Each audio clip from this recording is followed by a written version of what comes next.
देविका के ससुराल के आदमी औरतों को घर के अंदर नहीं आने दे रहे हैं। देविका उन्हें पुलिस में जाने की धमकी देती है, जिससे पूरे गांव में अफरा तफरी मच जाती है। तभी गांव का एक आदमी सरपंच को बुलाकर ले आता है। सरपंच उनके घर के बाहर का नज़ारा देखकर कहते हैं, जोगिंदर जी, ये आपके घर की औरतों ने कैसा हंगामा मचा रखा है। आपका घर तो संस्कारों की मिसाल था, लेकिन ये मैं क्या देख रहा हूँ, आपके घर की किसी औरत ने घूंघट नहीं कर रखा। सरपंच जी, हमारे घर की औरतों को इस देविका ने बहकाया है। हमने पहले ही इन सबको चेतावनी दी थी कि अगर ये घर से बाहर गई तो हम इन्हें घर में नहीं आने देंगे। अब ये देविका हमें धमकी दे रही है कि पुलिस को बुलाएगी। क्या पुलिस? इस गांव का बरसों पुराना इतिहास रहा है। इस गांव में कभी पुलिस नहीं आई। गांव के सभी फैसले हमने मिलजुल कर किए हैं। जोगिंदर, तुम्हारे घर का फैसला पंचायत करेगी। सरपंच जी, आपने ठीक कहा।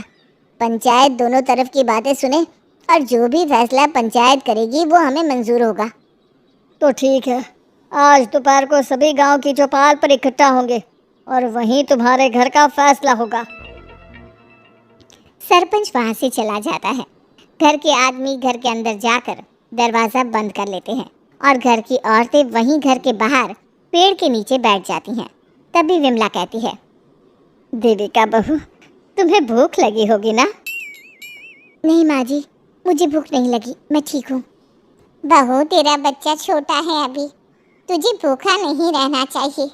वीना, सुजाता, जाओ पास में जो पंडित जी का बाग है ना, वहाँ से कुछ फल तोड़ लाओ।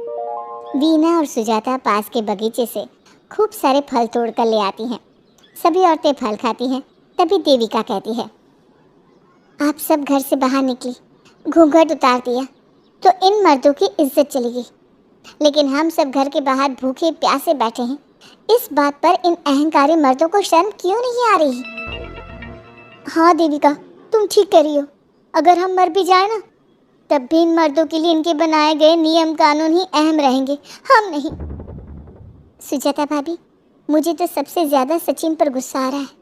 उसने मुझसे लव मैरिज की थी, क्या क्या वादे किए थे कि मेरा साथ कभी नहीं छोड़ेगा, और आज उसने मेरा साथ छोड़ दिया। अपने बच्चे को एक बार भी नहीं देखा उसने। देविका, वो शुरू से ही ना डरपोक रहा है, लेकिन इन सारी बातों को छोड़ो। मुझे तो इस बात की चिंता हो रही है कि पंचायत में न जाने क्या फैसला होगा। पता नहीं वो इंसाफ करेंगे भी या नहीं। वीना दीदी, आपको अभी भी पंचायत से इंसाफ मिलने की उम्मीद है? अगर इस गांव की पंचायत में सच में इंसाफ करने की भावना होती तो सरपंच जी अभी हमें घर के अंदर जाने देते। देखा नहीं कितना जहर उगल कर गए हैं हमारे खिलाफ। तो बहू, अब हम क्या करेंगे? पंचायत तो हमारे खिलाफ ही फैसला सुनाएगी। पहले तो हम अपनी सारी बातें रखेंगे। अगर ये लोग नहीं माने तो आपको वही करना होगा जो मैं कहूँगी। लेकिन एक बात आप याद रखना, किसी भी सूरत में हम झुकेंगे नहीं, क्योंकि हम सही हैं। देविका सभी औरतों को समझा रही थी। तभी वहाँ एक गांव वाला आता है। आप सभी को पंचायत में बुलाया है। उस गांव वाले की बात सुनकर सभी औरतें पंचायत में पहुँचती हैं। वो देखती हैं कि उस पंचायत में सारा गांव इकट्ठा हो गया है।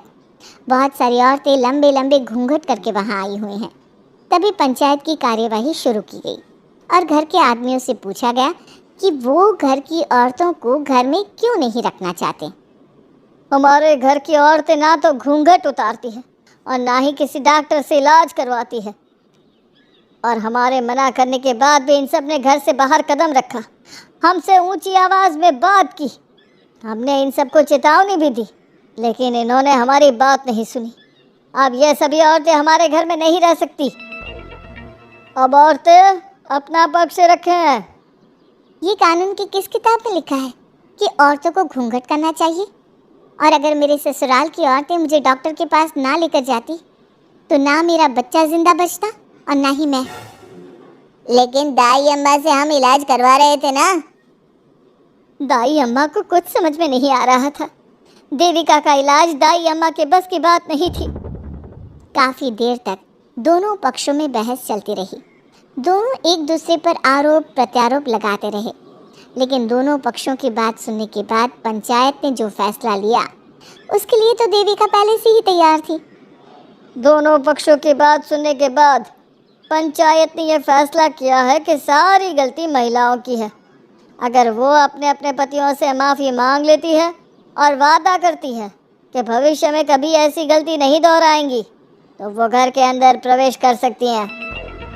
हमें पंचायत का फैसला मंजूर नहीं है। हमने कोई गलती नहीं की जो हम माफी मांगे।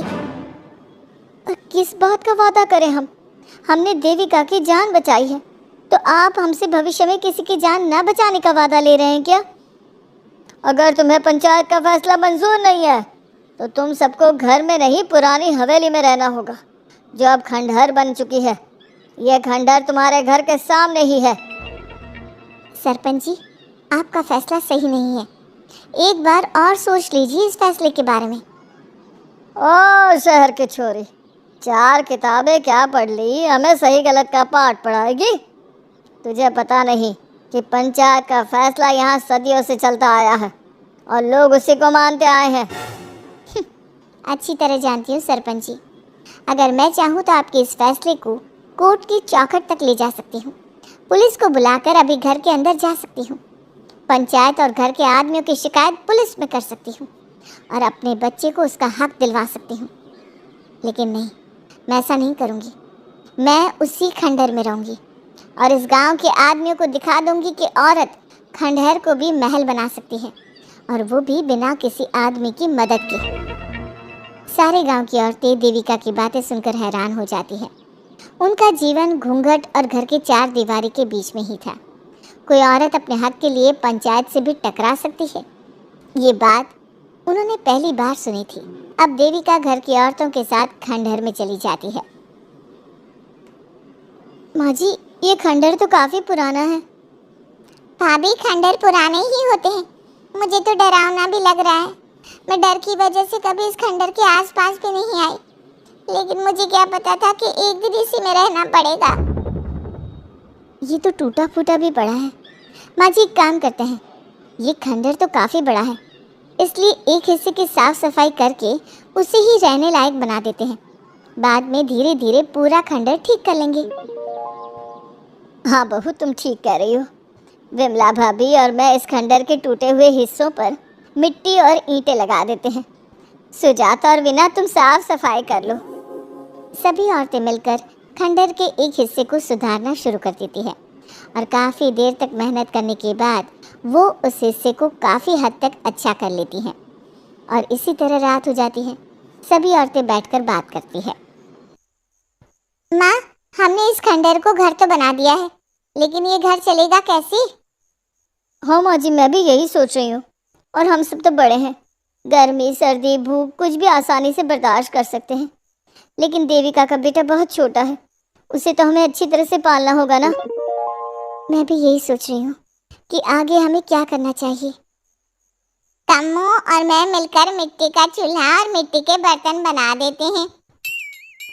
कुछ दिन के लिए खाने का इंतज़ाम भी हो जाएगा, क्योंकि यहाँ पर खेत और बाग बगीचे आसपास ही हैं, कहीं से कुछ भी ले सकते हैं। पहले आप मुझे ये बताइए कि आप सब लोगों को आता क्या है? मतलब कोई ऐसा काम जिसका आपको शौक हो, जो आपने बचपन से किया हो। बहू, तेरे दिमाग में चल क्या रहा है? माँ जी, बहुत कुछ चल रहा है, बस अब हमारा सारा ध्यान इस बात पर होना